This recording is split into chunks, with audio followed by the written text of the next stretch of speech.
bago tayo magsimula, imbitahan natin ang presensya ng Diyos sa ating kalagitnaan. Let's pray. Lord, we thank you, O God, sa panibagong linggo, Lord, na natapos. Even, Lord, sa mga bagay na bago mong tinuturo sa aming mga buhay. And ngayon, Lord, excited po kaming magpuri sa iyo. Excited po kaming ibalik ang kapurihan sa iyong pangalan. Sapagkat, Lord, sinabi mo sa iyong salita na wala ng kapangyarihan ang kamatayan at kasalanan sa aming mga buhay. Kaya sa araw na to, Lord, sabay-sabay kaming magdidiwang, Panginoon. And Lord, once again, we invite your presence in the midst of us. Lord, allow your presence, O God, to once again yakapin ang bawat isang naririto. Hallelujah. That Lord, ito po ang aming dalangin sa matamis na pangalan ni Jesus. Amen.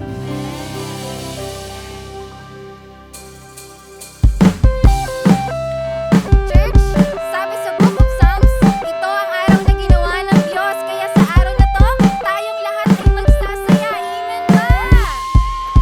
Hallelujah!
aming mga buhay. Salamat, Panginoon, sa kalayaan, Panginoon, na ipinagkaloob mo sa amin, Panginoon, nang walang kahit na anong kapalit. Salamat sa dakilang mong pag-ibig. So right now, Lord, patuloy po kaming lumalapit at nagpapakumbaba sa iyong harapan. For Lord, kamangha-mangha ang ginagawa mo sa aming mga buhay. Lord, sa tagal man ng journey na namin sa iyong harapan, but Lord, araw-araw, patuloy pa rin kaming namamangha sa pag-ibig, sa habag mo sa aming mga buhay. Kaya Panginoon, sa araw na ito, hayaan mo, Lord, na muli maabot ng iyong mga anak ang iyong kaluwalhatian. Sapagkat sinabi mo sa iyong salita, kami ay kompleto, kami ay malinis na sa iyong harapan. Hallelujah. Thank you, Jesus. Come on, church. Patuloy nating damhin ang presensya ng ating Panginoon. Hallelujah.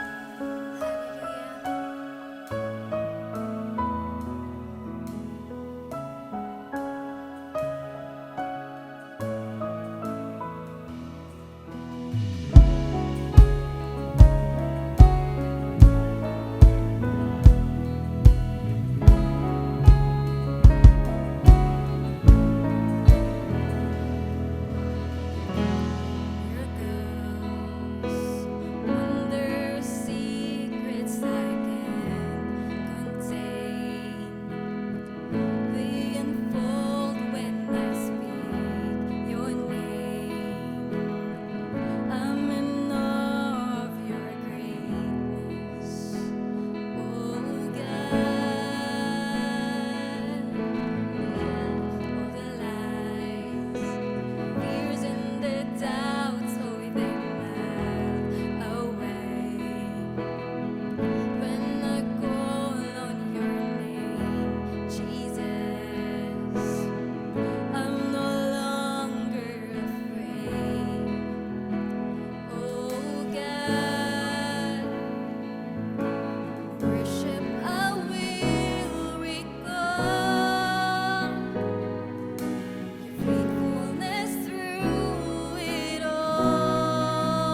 Thank you, O God, for your presence.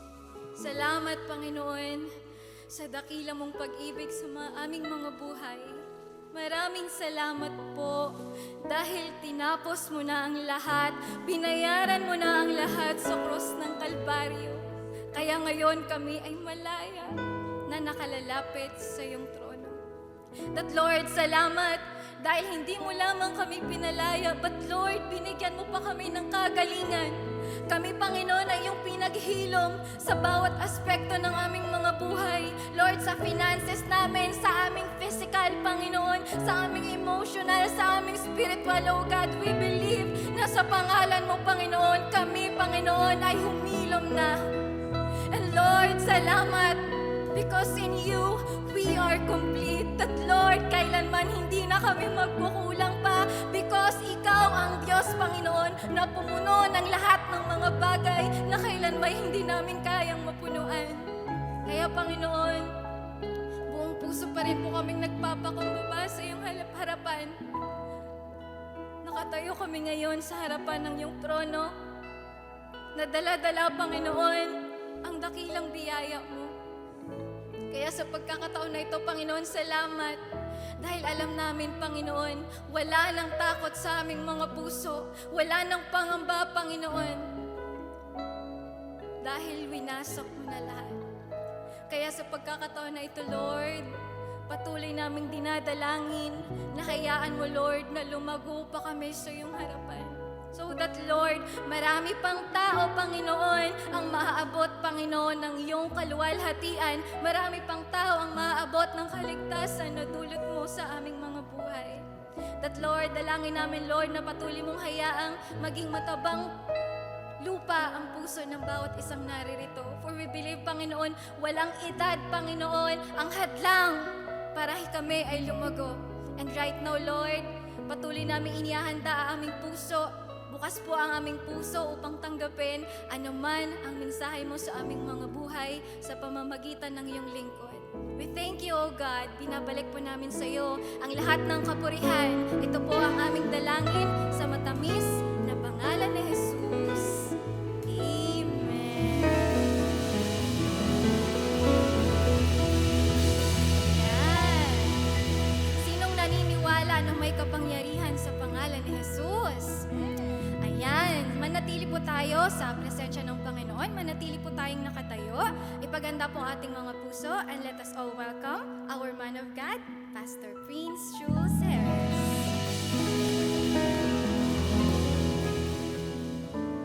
Hallelujah, purihin po ang Panginoon. Manatili po tayong nakatayo sa presensya ng Panginoon. Hallelujah, tayo po ay manalangin muli. Hallelujah, Lord, salamat Panginoon sa biyaya at gabay. Salamat, Lord, sa araw na to na kami ay nagkakaisa, makikinig ng salita. Salamat sa revelation mo, Panginoon. Tulungan niyo po kaming makita namin ang gintong aral, Panginoon, at may apply sa aming mga buhay. Pagpalain mo lahat ng nakikinig. Tulungan niyo po kami na hindi lang po kami selective sa mga aming napakinggan, kundi, Lord, lahat ng revelation, Panginoon God, tinatanggap namin by faith in the mighty name of Jesus at magkaroon ng tamang order ang aming buhay. Pagpalain mo, Panginoon, ang lahat ng nakikinig. Salamat sa overflow mo sa aming mga buhay, Panginoon God. Patuloy mong i-bless lahat ng nakikinig ngayon at tatanggap, Panginoon God. Ang aming sisidlan ay hindi tabingi. Ang aming sisidlan, Panginoon God, habang binubuhusan mo, Panginoon God, ay bukas, Panginoon God, Lord. Hallelujah. At lahat ng mga bara, Panginoon, inaalis namin sa aming buhay. Hayaan namin, Panginoon, na magbago ang iyong word, magkaroon ng epekto ang iyong word sa aming mga sarili. Pagpalain ang lahat ng nakikinig. Holy Spirit, Lord, i-anoint mo aking vocal cords. I-bless mo, Panginoon, lahat ng aking i-release for your glory. In Jesus' name, amen, amen. Ayan, pwede na po tayo umupo, mga kapatid. Okay, mga kapatid, ituloy natin ang ating series about overflow starts low. So nakita po natin ang overflow ng Diyos ay nagsisimula lagi sa baba, hindi nagsisimula sa taas. Amen. Kaya ang nagpapakumbaba, ang mga humble, si Lord ang magtaas sa kanila. Ngunit ang nagmamataas ay kinakalaban ng Panginoon. So nagsisimula po ang pagpapala sa isang Kristiyano kapag tayo po ay nagiging humble. Then nakaraan po ay pinag-aralan po natin ano ang kahalagahan, ano ang koneksyon ng shepherding sa ating overflow. Nakita rin po natin na si Jesus ang ating great shepherd. At nung siya po ay umakyat sa langit mga kapatid ay hindi po niya po tayo hinayaan na magiging orphan. Ipinadala niya kapalit sa kanya ang Holy Spirit at ang visible extension ng kanyang shepherding ay nagtalaga rin po siya na isang shepherd o pastor sa bawat lokal na mga churches. So, nakita po natin na si Jesus Christ ay merong extension sa church. Para hindi mawala ang kanyang pagiging shepherd, nagtalaga siya ng poimen. Ito yung pastor. Amen? Kaya tuloy-tuloy po ang flow ng pagpapala, ang revelation, ang understanding dahil ang Diyos ay nagbigay ng extension galing sa puso niya, ang shepherd. At ngayon naman po ay ano po ba ang ating pong topic ngayon ay ano po ang ating gagawin sa mga pagpapala or flow na ating nare-receive. Kaya nga ang ating pong topic ngayon ay the stewards of the overflow or flow. Ano po ba ang gagawin natin sa mga overflow ng ating buhay?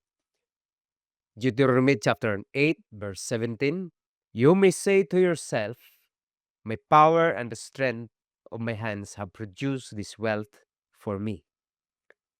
So, itong verse 17 kasi ay dahil nakipag-covenant si Lord sa mga Israelites, lalo na kay Abraham, dadaloy ang pagpapala sa kanila. Kaya sinabihan sila kaagad na baka akalain nyo, sasabihin ninyo sa iyong sarili na dahil sa inyong kakayanan, sariling abilidad at kapangyarihan at kalakasan ay nakapag-produce kayo ng pag-unlad at kayamanan. Kasi po tinitiyak ng Diyos or nakikita niya dahil sa covenant niya sa kanyang mga anak. Nakikita niya na pagpalain talaga ang Israel. Pagpalain niya ang mga tao na sumusunod sa kanyang panuntunan. Pero sabi niya sa verse 17, lagi niyang sinasabi, "You may say to yourself, my power and the strength of my hands." Galing sa aking kamay, sa aking kalakasan, sa aking talento, sa aking talino, ay mapoproduce ko ang pag-unlad o kayamanan. And verse 18, ito po ang sabi niya, "But remember the Lord your God, for it is He who gives you the ability to produce wealth. And so He confirms His covenant, which He swore to your ancestors as it is today." So makita po natin, mayroon pong covenant ang Diyos sa kanila. Pero sabi niya, remember the Lord your God. Hindi galing sa sarili mo, kalakasan, kundi ang Diyos ang nagbibigay sa iyo ng ability. Amen? So malinaw po sa salita ng Diyos na ang pag-unlad sa buhay mo, sa abilidad na meron ka, sa talento na meron ka, sa talino na meron ka, sa connection na meron ka, sabi ng Diyos, remember the Lord your God. Amen. Sa promotion na meron ka, sa increase na meron ka, remember the Lord your God. Amen? Alalahanin mo na hindi yan galing sa iyo, nagmumula yan sa Diyos. And even si Haring Solomon, the wisest man, ang sabi niya sa Proverbs chapter 3, verse 9 to 10, ang sabi niya, "Honor the Lord with your wealth and with the first fruits of all your increase.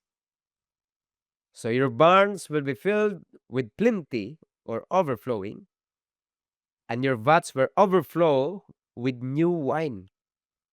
So sabi ni Haring Solomon, kapag may increase, kapag may promotion, i-honor mo ang Diyos. Magbigay ka ng first fruits. Sa kayamanan mo, honor the Lord. And this is Deuteronomy, ang connection niya, remember the Lord, your God. Amen? Yun po ang gusto ng Diyos. Bakit? Kasi marami pong tao na alam naman natin wala naman tayong dala-dala sa pagsilang natin dito sa mundo. Pero nung nagkaroon, umunlad, yumaman, nakalimutan na nila ang Diyos. Marami po ang mga pinagpala pero nabalewala nila, hindi nila naalala, hindi nila na-honor ang Panginoon. Pero gusto ng Panginoon sa buhay mo, sabi niya, but you, puntahan natin doon sa verse 18, but remember the Lord. But you, ikaw, sabi mo siyang katabi, ikaw, remember the Lord your God. Bakit? Bilang anak ng Diyos, hindi ka lang pinatawad sa kasalanan. Hindi ka lang niligtas. Hindi ka lang pinagaling, kundi magkaroon ka. Gusto ng Panginoon na pagpalain ka. At sure yun sa covenant ng Diyos sa atin na ikaw ay pagpalain. Pero sabi ng Diyos, remember na lahat ng yan ay ako ang nasa likod niyan. Amen? Verse 18, basahin natin. Sabi niya, it is God who gives you the ability.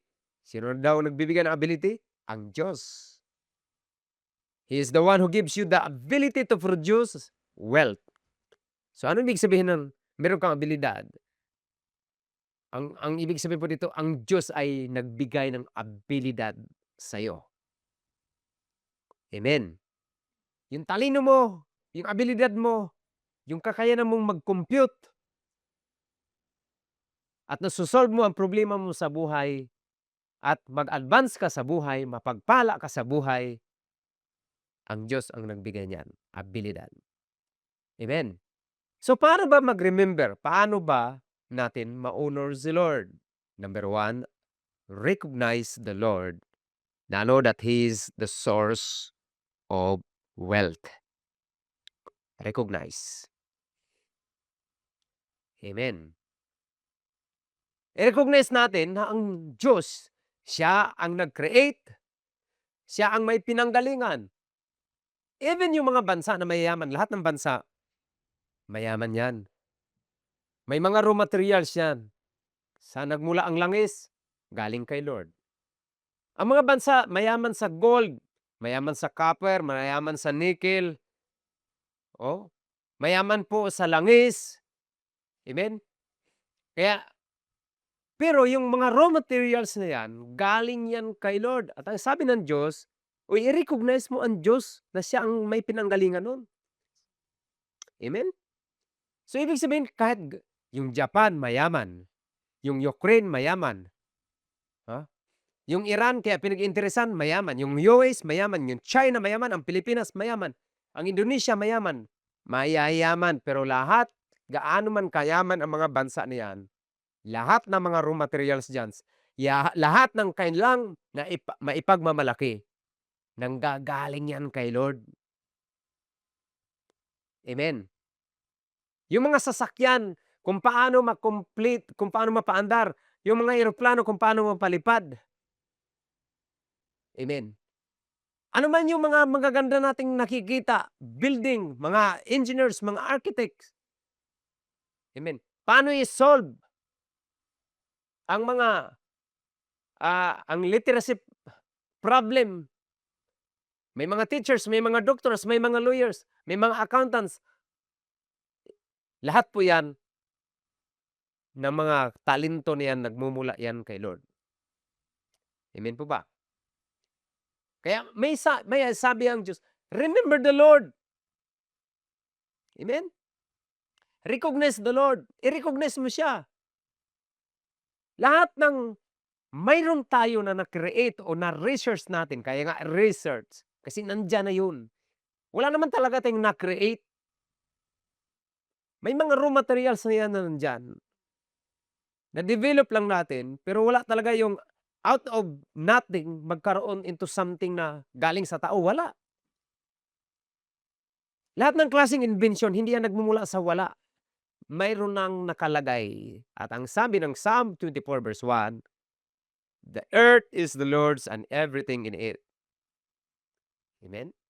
So, i-recognize natin si Lord na lahat ng mayroon tayo na pwede nating magamit, cellphone natin, galing sa mina, miminahin doon sa bundok. Sino nag-create ng bundok? Ang Diyos. Sino nag-create ng halaman, ng mga punong kahoy? Ang Diyos. Sino nag-create ng miminahin, yung mga gold, yung mga copper, yung mga nickel na yan, cobalt, hmm? Mga flora and fauna ng mga resources, isda na ating kinakain, mga baka, lahat. Kaya kailangan ma-recognize natin ang lahat ng mayroon tayo dito sa mundong ito ay galing kay Lord.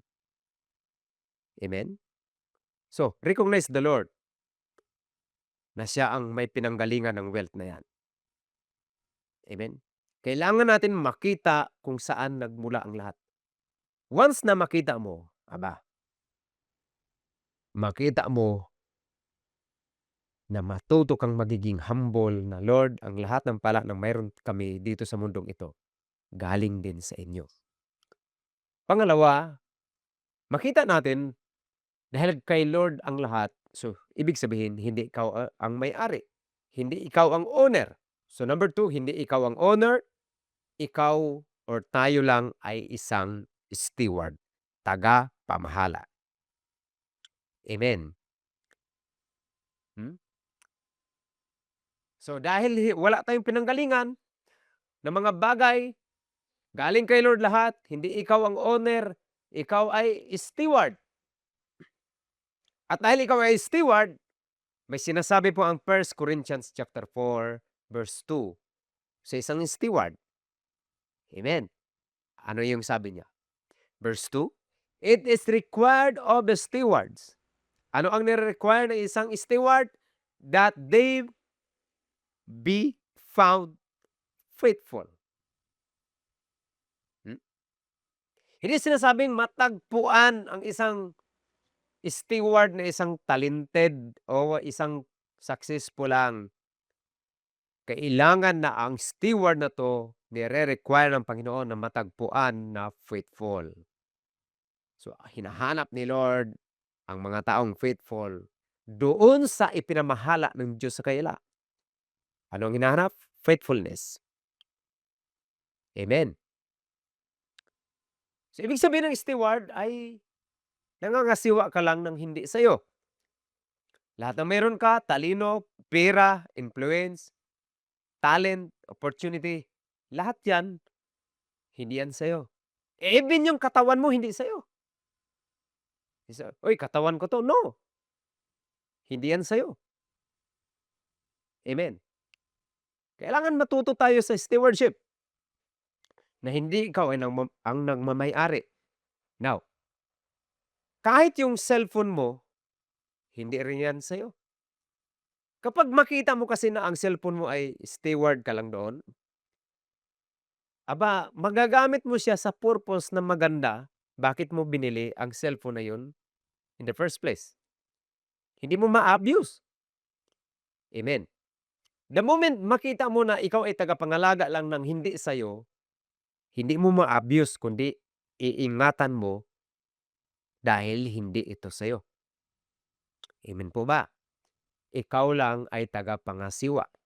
That way, mababago ang iyong approach kung paano mo ipamuhay ang iyong buhay sa mga ipinagkakatiwala ng Diyos sa atin. So lahat na meron ka, hindi natin ito pagmamay-ari. Ipinagkatiwala lang sa atin. Yung asawa mo, ipinagkatiwala lang yan sa iyo ni Lord. Hindi talaga yan sa iyo. Babawiin din yan ni Lord soon. Matagal pa. Pero babalik tayo lahat kay Lord. Amen? Wala tayong madala sa susunod na buhay kasi lahat ng mayroon tayo dito sa mundong ito, ipinagkatiwala lang. Kaya nga sabi ng Panginoon, remember the Lord your God. Amen? Bakit kailangan ma-recognize? Kasi nga po, kapag iniisip mo na owner ka, diyan magsisimula ang pride.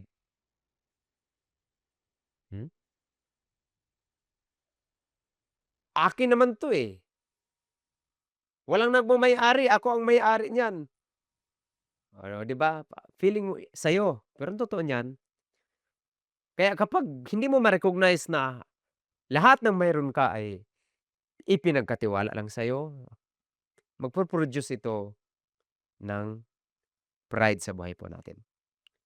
Pero kapag makita mo na ikaw ay steward lang, aba, makikita mo mananatili ang humility sa buhay po natin. So, mayroon pong test ang overflow sa buhay po natin. Hmm. Kailangan kapag naranasan mo ang overflow sa buhay mo, makita mo, "Lord, salamat sa ipinagkatiwala mo ng mga bagay na 'to." That way nanatili kang humble. That way nagiging mabuti kang katiwala. Amen. That way matuto kang mag-remember at matuto kang mag-honor kasi hindi naman yun sa'yo. Amen. Yung iba kasi ang hirap-hirap mag-honor kay Lord. Para bang sa Kanya, hindi yan sa'yo. Amen? Now, paano ba natin ma-honor? Paano ba natin maalala? Paano ba natin ma-remember si Lord sa lahat ng natatanggap po natin? Hmm? Meron po akong nakita, marami pong paraan para ma-honor si Lord. Pero merong mga bagay na obvious na inilatag na prinsipyo sa Biblia kung paano ma-honor si Lord sa lahat ng meron tayo. Amen. Are you ready? Hmm. Kasi kapag tagapakinig ka lang ng salita ng Diyos at hindi mo naman i-apply, ibig sabihin niyan, ay Lord, may sarili akong diskarte sa buhay. That way, pride, manatiling mayabang. Pero kapag nag-submit ka sa word ng Panginoon, matuto kang marunong kang maging good steward sa overflow ng buhay natin. Kasi ma-recognize mo ang Diyos. Now, paano ba natin maalala si Lord? Paano ba natin ma-honor si Lord? Kasi madali lang sabihin, "Lord, ino-honor kita sa lahat ng meron ako." Pero paano ba 'to yung visible, yung action na ikaw nga ay nag-o-honor at inaalala mo ang lahat ng kabutihan ni Lord sa buhay mo? For example, yung iba na na pinapasalamatan nila ang kanilang existence dito sa mundong ito, sine-celebrate nila, ah, ang kanilang birthday, tama? Kumbaga hindi lang sila nagpapasalamat, "Uy, salamat dahil birthday ko ngayon," kundi naghahanda pa. Sine-celebrate nila ang kaarawan na yun. Bakit? Kasi gusto nila mailantad, maipakita na nagse-celebrate sila, nagpapasalamat sila sa buhay na meron sila dito sa lupa. So, ang pag-honor po kay Lord ay mayroon po itong nakikitang ebidensya. Amen. Si Haring Solomon, ang sabi niya balikan natin sa Proverbs chapter 3 verse 9 to 10, ang sabi niya ni Haring Solomon, "Honor the Lord with your wealth, with the first fruits of all your crops. Then your barns will be filled to overflowing." So, makita natin sabi niya, honor the Lord with your wealth. Ano makita mo kaagad? May koneksyon ang honoring sa overflow. At dito po natin makikita ang mahalagang prinsipyo.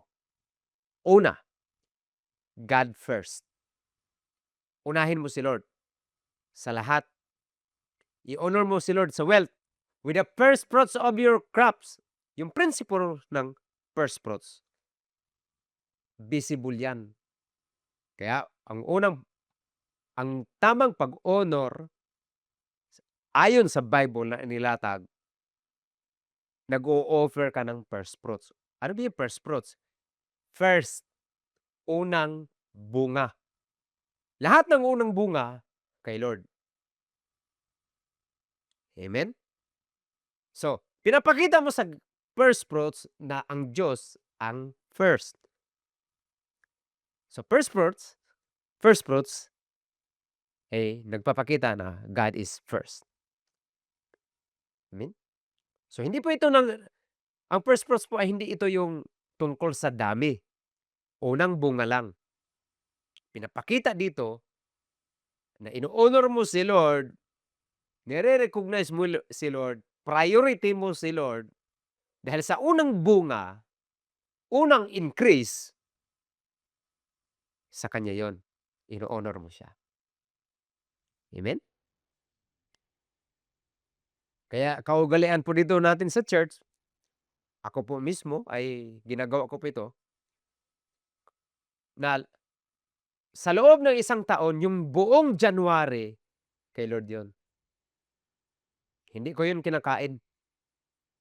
Hindi ko yun ginagastos. Ibinibigay ko kay Lord. Amen?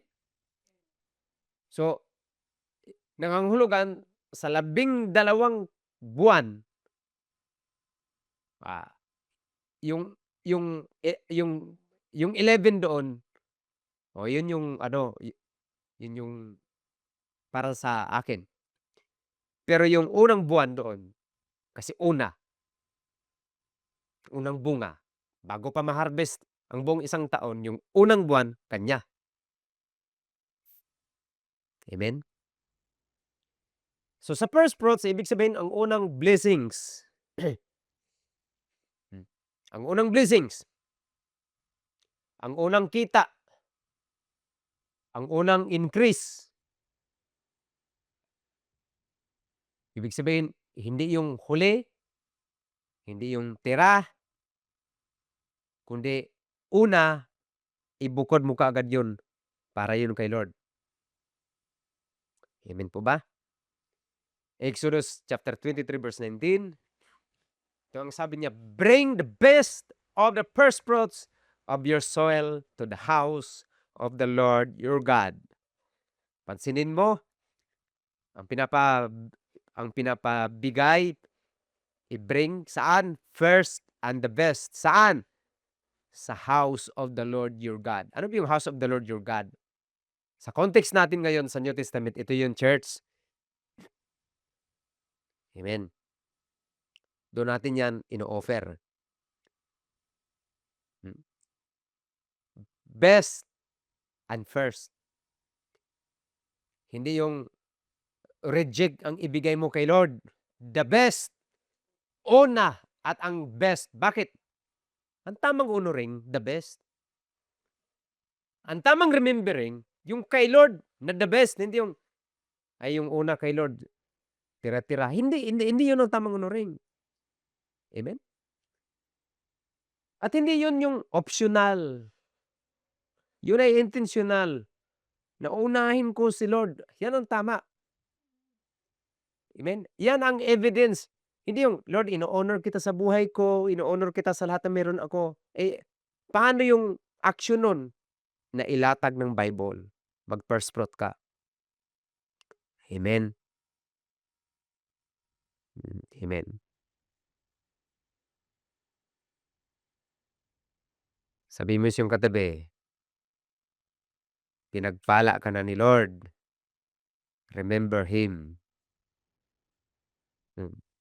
Tapikin mo pa, honor Him. Yan ang unang principles ng Bible. At meron pa akong teaching yan. Mula Genesis hanggang Revelations. Malalim po ang first fruits. Now, hindi ko na pahabain yan ngayon. Gusto ko lang kayong i-remind. Huwag kayong matakot na unahin si Lord sa lahat na meron ka. Amen? Deserve niya ang una siya sa lahat sa buhay natin. Amen po ba? Pangalawa, ang visible kung paano mo ma-honor si Lord is tithing. Sa tithing, ini-recognize mo that God is the owner. Kaya may instruction po, lalo na sa Malakay chapter 3 verse 10, ano sabi niya? Bring the whole tithe into the storehouse. Ano ba yung tithe na to? Ibig sabihin ng tithe, tenth. Every tenth, yung pang 10, halimbawa magbilang ka ng 1, 2, 3, 4, 5, 6, 7, 8, 9. Yung isa doon na 10, kay Lord yun, isa lang naman, hindi yung 9 sa'yo. Amen? So ano bang pagkakaiba ng first fruits at saka tithes? Ang first fruits, yan yung unang bahagi. Kumbaga, sa mangga, ang unang bunga, yun, kay Lord yun, unang bunga. Pero ang tithes, na-harvest mo na yung buong mangga, okay, na-harvest mo na. Kukunin mo yung 10% doon, yung 10 kay Lord pa rin yun. Amen? So, yung first fruits, bago pa ma-harvest yung unang bunga sa kanya, yung tithes, na-harvest mo na, doon ka sa dulo. Ibig sabihin, sigurado na, na-harvest mo na, kunin mo 10% para kay Lord. Yan ang honoring. Amen. So sa tithing, ina-acknowledge mo si Lord na sa kanya nanggaling ang lahat. Ina-acknowledge mo siya na siya ang owner. Kaya sa Leviticus chapter 27 verse 30, sabi niya, "A tithe of everything belongs to the Lord." Saan daw? Belongs to the Lord. At sabi niya, "It is holy to the Lord." Banal na bagay ang tithes. Kaya kung gusto mong matutong mag-handle ng kabanalan, tithing. Amen? Yung iba kasi walang kabanalan, hindi marunong mag-handle ng kabanalan, pati yung tithes kinakain. Ikaw na Kristiyano, hindi yan para sa'yo. It belongs to the Lord. Basahin natin ulit. A tithe of everything belongs to the Lord. It is holy to the Lord. Hindi sinasabing ibigay mo lang sa Diyos kasi, kumbaga, ibibigay ko to kay Lord. No, sabi niya, it belongs to Him. Hindi yan sa'yo. Amen? Yung siyam na bahagi, sa'yo. Pero yung pang-sampo, sa Kanya. Dapat marunong kang yung iba kasi hindi na marunong magkwenta. Hmm? So, bago mo ihiwalay ang pang-sampo, it belongs to Him, sa Kanya ito. Ulitin ko, Psalm 24 verse 1, "The earth is the Lord's and everything in it." So lahat ay pagmamay-ari ng Diyos. Kaya kapag nagta-tithe ka, hindi ka nagbibigay sa sarili mo lang o sa sarili mo na pagmamay-ari mo ito. Ibig sabihin, ibinabalik mo yung hindi sa'yo. It belongs to the Lord. Naintindihan mo ba natin, mga kapatid? Amen? Kasi yung iba gusto mag-overflow, gusto ng flow, pero hindi maayos na katiwala. Hindi marunong mag-remember, hindi marunong mag-honoring. Ikaw na anak ng Diyos, bilang pastor, trabaho ko po na turuan ka kung paano ma-honor si Lord sa lahat. Hindi lang yan sa finances, pati sa time. Honor the Lord. Consistent po ang Bible dyan.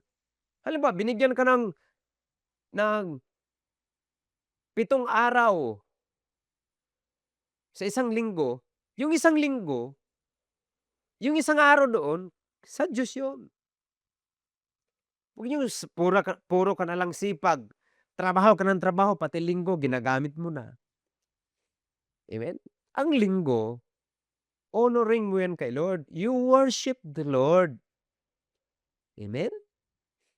Kayong mga nasa online, kung nasa ibang bansa kayo, okay lang. Nasa outside Palawan kayo, okay lang. Pero kung nandito ka lang naman kayo sa Puerto Princesa, sabay, hindi pa kayo makapagsimba, kapatid, wag kang umasa sa online. May turo ang Bible. Makipag-fellowship ka. Amen. So, napansin po natin, lahat ng mayroon tayo, including sa pag-manage ng time natin, sa buhay po natin, mapapansin mo, tinuturuan tayo ni Lord na siya muna ang una sa lahat. Amen. Amen. Alam niyo po si Haring David, ay mayroon po silang project. Ang project nila ay gumawa ng templo. So, mayroong kayamanan na treasury galing sa bansa nila, sa kanilang ipon. And then si Haring David naman, talagang nagbigay siya sa sarili niyang ipon. Kasama na do'n mga gold, silver, ang dami niyang pinamimigay. Pati mga baka, ang dami niyang pinamimigay. Pero ang ganda po ng puso ni Haring David kasi naintindihan niya talaga kung ano ang mayroon siya. Hmm? Na makikita po natin ang heart ni Haring David sa 1 Chronicles chapter 29 verse 14. Kasi nagkabigayan na. Pero ito ang sabi niya, "But who am I and who are my people that we could give anything to you?" So, ito si David, nagbibigay ang mga tao, siya muna ang nauna, din good example siya, yung mga tao nagbibigay din. Pero ang sabi niya, "But who am I and who are my people that we could give anything to you?" Ito yung address niya kay Lord. "Everything we have has come from you, and we give you only what you first give us." Grabe. Yan. Hindi kami nagbibigay. Nagbibigay kami kasi ikaw naman ang unang nagbigay sa amin. Imaginin mo, wala talaga tayo na ibigay. Ipinagkatiwala at yung ipinagkatiwala ibinigay sa atin ay yun din ang pinamimigay natin sa kanya. In short, wala ka naman talagang ibinigay. Pero tinuruan lang tayo ni Lord sa aspeto ng mayroon tayo kung paano mag-honor sa kanya at mag-remember. Amen? Ang galing ni Lord, ano? Galing sa kanya lahat. At nung ibinigay sa atin, sabi niya, "Anak, matuto kang magbigay din para sa akin." Pero sa totoo lang, sa kanya nanggaling lahat. Basahin natin ulit. "But who am I and who are my people that we could give anything to you? Everything we have has come from you, and we give you only what you first give us." Hallelujah, amen? So, una, mga kapatid, paano ba maging good steward sa overflow ng buhay po natin? Number 1, recognize the Lord. Pangalawa, be a good steward. Alalahanin mo na hindi ikaw ang owner. Kaya nga tayo mga Pilipino, ang galing ng ating definition sa ownership doon sa mga bagay-bagay na pinagkaloob sa atin ng Panginoon. Kasi ang tawag natin sa mga assets na mayroon tayo ay ari-arian. Hmm? Ano ba ibig sabihin ng ari-arian? Hindi talaga tunay na pagmamay-ari. Amen? Mayroong behind pa diyan na may-ari. Kaya nung naibigay sa atin, ari-arian lang. Amen po ba? So, nagkaroon tayo ng tayo ay nagiging mabuting katiwalaan. Pangatlo po is ito po, practice diligence in work. Hmm. So, dapat ito yung pangalawa pero sinadya kong gawing pangatlo ito. Hmm. Sabi ng Panginoon, "Okay, bibigyan kita ng abilidad, ability to get wealth." So, kailangan dito mai-practice natin na tayo ay maging masipag, masinop sa mga ipinagkatiwala sa atin. Amen? Given doon na faithful ka, pero kailangan maging masipag ka din. Kasi po, sa Biblia mga kapatid, ang faithfulness at ang diligence ay laging magkasama yan, hindi yan magkokontra. Amen? Ini-expect ng Diyos na ikaw ay masipag at the same time, faithful ka doon sa pinagsisipagan mo. Kung ano ang na-produce mo doon sa pinagsisikapan mo, pinagsisipagan mo, magiging faithful ka doon. Pero itinuro ng Bible na kailangan, unang-una, magiging diligence ka. Proverbs chapter 10 verse 4, ito ang sabi niya, "Lazy hands make for poverty, but diligent hands bring wealth." Tagalogin natin, ang kamay na tamad ay tiyak na magdarahop, ngunit magbubunton ng yaman ang kamay ng masino. Proverbs chapter 12 verse 24. Balang araw ang masikap ang mamamahala, ngunit ang tamad ay mananatiling alila. So ibig sabihin nito, sa umpisa siguro hindi ka masyadong hindi ka masyadong maunlad, pero sabi niya balang araw kapag masikap ka, may Diyos ka sa buhay mo, marunong ka mag-honor, magiging mamamahala ka, magiging leader ka, magiging pinuno ka. Ngunit ang tamad, sabi niya, mananatili na alila.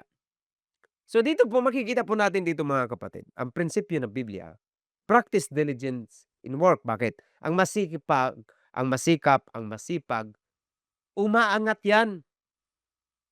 Ngunit ang mga tamad, mananatiling alila, magiging independent na lang o magiging dependent na lang sa iba. Ibig sabihin, lagi na lang umaasa.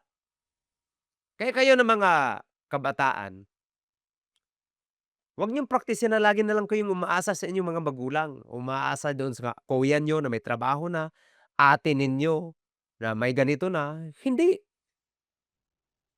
Huh? Huwag kang maging tamad.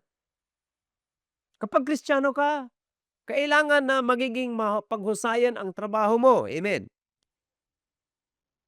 Kailangan magkaroon ka ng ownership sa iyong sarili na hindi ka umaasa. Sa umpisa siguro maaaring aasa ka, kailangan mo ng tulong, pero hindi habang buhay. Amen? Hindi dapat habang buhay. Purihin po ang Panginoon.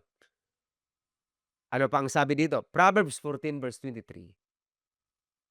All hard work brings a profit, but mere talk leads only to poverty. So hindi lang sapat yung plano, hindi lang sapat yung balang araw. Kailangan hard work. Sabay mo hard work. Pero yung lagi lang daw, laging nagpaplano, laging ito yung plano ko, laging nagsasalita. Hindi naman binaback-upan ang kailang mga salita. Anong sabi niya? Leads to poverty. Amen. Proverbs chapter 13 verse 4. Ang taong tamad, hindi makukuha ang hinahangad. Ngunit ang taong masipag ay nagkakaroon ng higit pa sa kanyang hinahangad. So, sino ba dito may mga hinahangad sa buhay? Pero yung hangarin na yan, kailangan magiging masipag. Dahil maraming gustong umaangat, pero ayaw naman magsipag. Yung hindi sanay mapagod. Dapat merong, kung gusto mong umangat, part dyan yung pagod. Amen? Kaya congratulations sa napapagod sa kanilang trabaho. Kasi ibig sabihin, maaabot mo yung hinahangad mo. Amen po ba? Hallelujah, amen. So makita po natin mga kapatid, yung ability na ibinigay sa atin ni Lord, sipagan mo. Sabi niya, it is God who gives you the ability. So meron kang ability, may skills ka, may ability ka, may talento ka, may talino ka, pero kailangan i-develop mo yon. Hindi yung sapat na meron kang abilidad. Amen? Hindi yung sapat na meron kang talent. O binigyan ka ng Panginoon, and then automatic, unlag ka. Kailangan mayroong diligent hands. Yung pinagsisikapan mo, yung i-develop mo yung ability na ipinagkatiwala sa iyo ng Panginoon. Amen po ba? Kaya kailangan ma-develop ang iyong buhay. Yung iba nag-aaral, yung iba nagma-masters. Pinagsisikapan, dinidevelop ang anumang bagay na ipinagkaloob sa atin ng Diyos. Amen. Dahil sa kaharian po ng Panginoon, ang ability, ang abilidad na walang diligence, maabilidad lang pero hindi naman talaga masipag, hindi po yan magbubunga. Pero yung abilidad na sinasamahan ng diligence, sinasamahan ng faithfulness, sinasamahan ng honoring, aba, binibless ni Lord, hallelujah, ng sobra-sobra. Amen? Binubuksan ng Diyos ang langit sa tao na yon. Sa mga masisipag na mga kamay, may pagsama ang Diyos sa mga tao na yon. Deuteronomy chapter 28 verse 12. The Lord will open the heavens to bless all the work of your hands. So, ang malinaw na prinsipyo ng Biblia, God blesses the work of your hands. Pero sarado ang pinto ng langit saan? Sa mga taong tamad. Amen. Pero bukas ang pinto ng langit sa mga taong masisipag. Purihin po ang Panginoon. Kaya, sa grasya ng Panginoon, lahat ng nasa simbahan, kailangan magiging masipag. O ngayon, bakasyon na. Bakasyon ngayon, di ba? Bakasyon. Karamihan ay maraming time. So, ibig sabihin, pag marinig mo ang mensahe na to, gumawa ka ng paraan na maghanap buhay. Lalo ng mga estudyante, hindi yung lagi nilang kinakababad sa cellphone, no? Nagsuscroll maghapon. Kailangan magiging good steward ka doon sa mga time na kung saan ibinigay sa ng Panginoon. Matutong mag-work. Kung hindi pa naman kayo tapos sa pag-aaral, pwede kayong mag-sideline.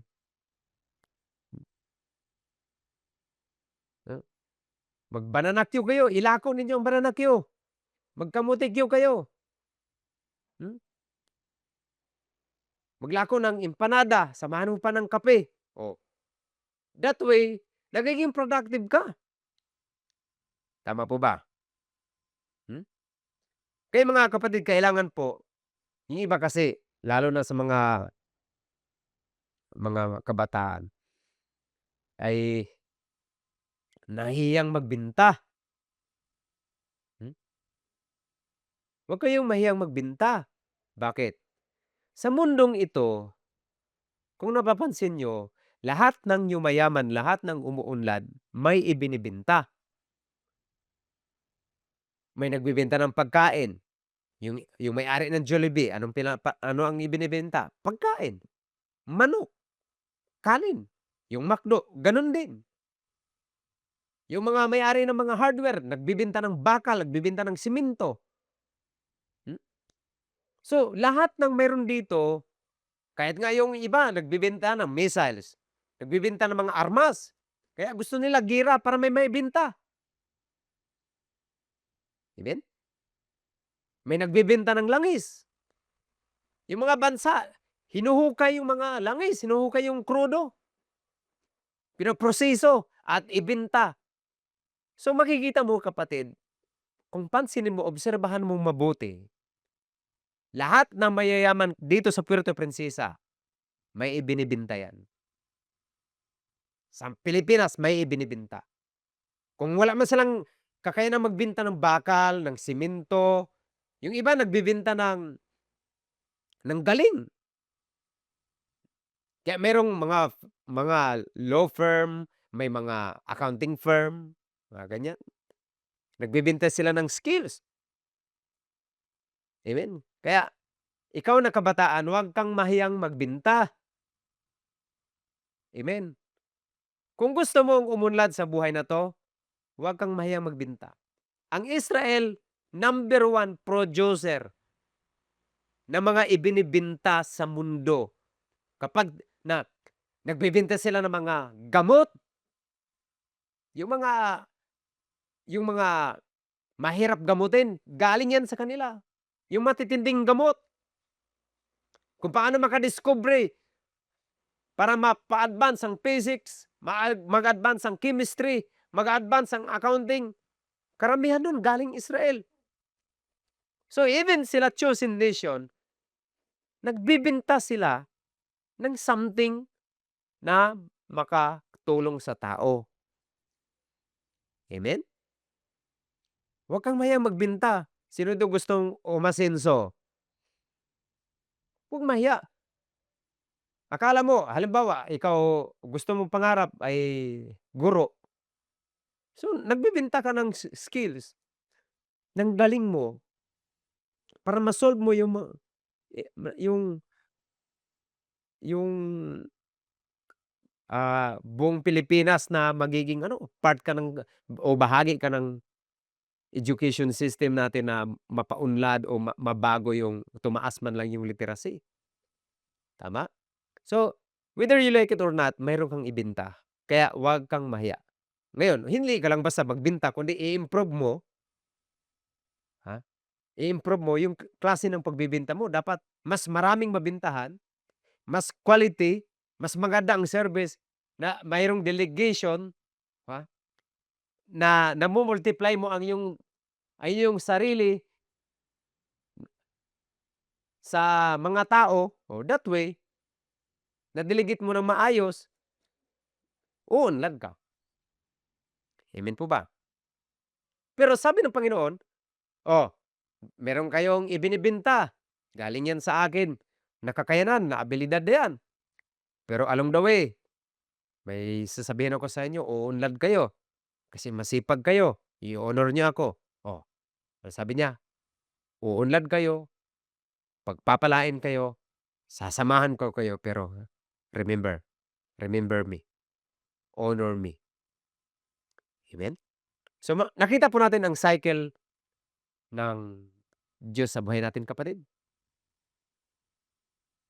May cycle.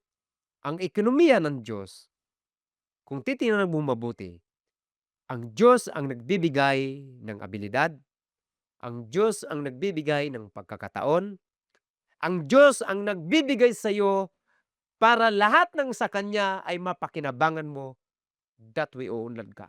Maging masipag. Pero sa lahat na 'to, sabi niya, honor the Lord. Remember the Lord. Huwag mong kalimutan si Lord. Hallelujah, amen.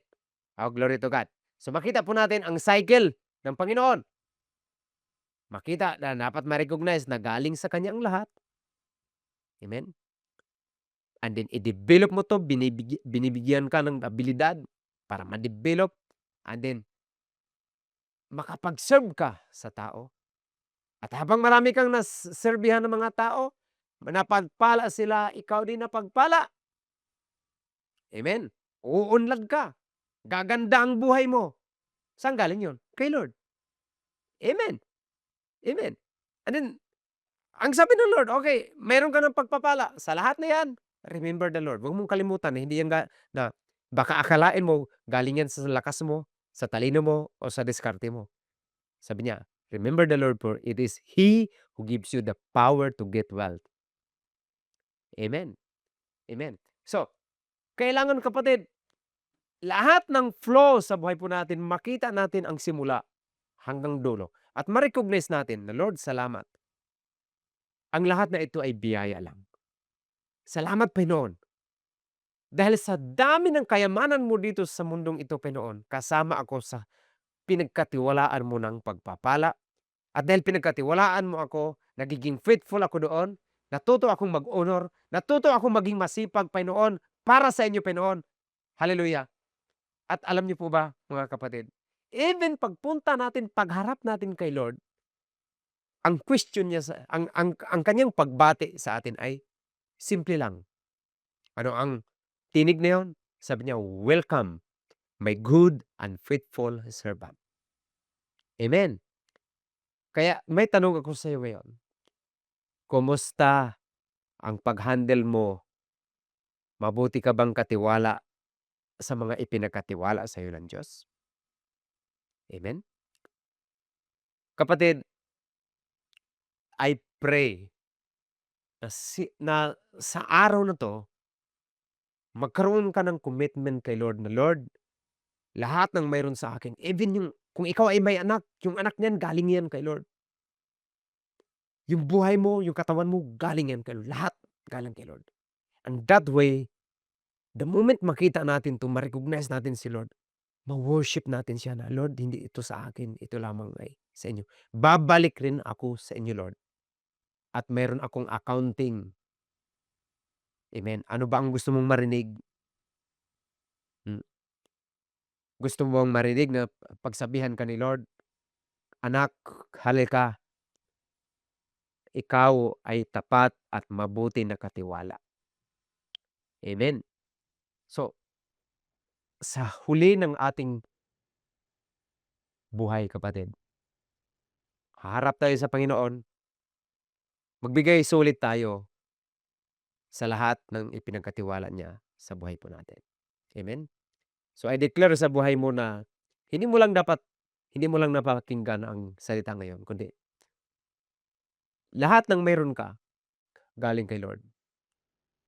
And remember Him, honor Him. Amen? Alam ko masipag ka na tao. Alam ko meron kang abilidad. Pero alalahanin mo, lahat ng meron ka ay pinagkatiwala sa iyo. At habang ikaw ay mapagkatiwalaan, mas lalo kang dinadagdagan ng Diyos ng ipagkakatiwala pa sa iyo. Amen? Hallelujah. Kung ikaw man siguro ay parang walang masyadong dumarating na pagpapala, suriin mo ang buhay mo. Ikaw ba ay ipinagkatiwalaan noon ng Diyos pero binabaliwala mo lang?